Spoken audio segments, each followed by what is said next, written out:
చేరుకున్న ఆయన భారీ బైక్ ర్యాలీతో ఆర్డీఓ కార్యాలయానికి బయలుదేరారు. అంతకు ముందు ఆళ్లగడ్డలో గో పూజ చేశారు. అనంతరం భూమా దంపతులు భూమా శేఖర్ రెడ్డి సమాధుల వద్దకు వెళ్లి నివాళులర్పించారు.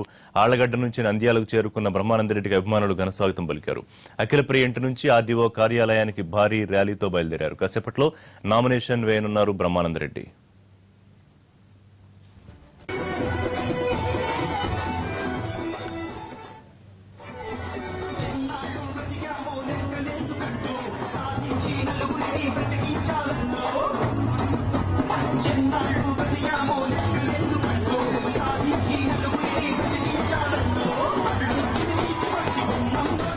ఎందుకంటే భూమా నాగిరెడ్డి గారు శోభా నాగిరెడ్డి గారు చనిపోయిన తర్వాత పిల్లలుగా మేము ఈ రోజు బాధ్యత తీసుకొని ఏదైతే మరి హామీలు నా తల్లిదండ్రులు అదేవిధంగా మాకు బాధ్యత వదిలిపెట్టి వెళ్లారో ఆ బాధ్యతని మేము నెరవేర్చడానికి ఈ రోజు మా కుటుంబ సభ్యులైన మేమందరం కూడా ముందుకు రావడం జరిగింది.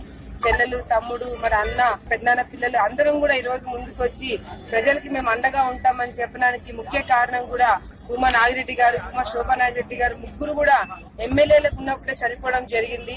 మరి చివరి వరకు వాళ్ళు మరి ప్రజల గురించి ఆలోచించి ప్రజా సమస్యల గురించి పోరాడారు కాబట్టి మరి మేము కూడా అంతే కమిట్మెంట్ తో ఈ రోజు ప్రజలకి సేవ చేయడానికి మరి ముందుకు వస్తున్నాం. కాబట్టి ఈ రోజు మా అన్నని అందరూ నంద్యాల ప్రజలు కానీ అందరూ కూడా ఆశీర్వదించి ఏ విధంగా అయితే మా తల్లిదండ్రులు మరి పెద్దనాన్న వాళ్ళు మంచి పేరు తెచ్చుకున్నారు అదే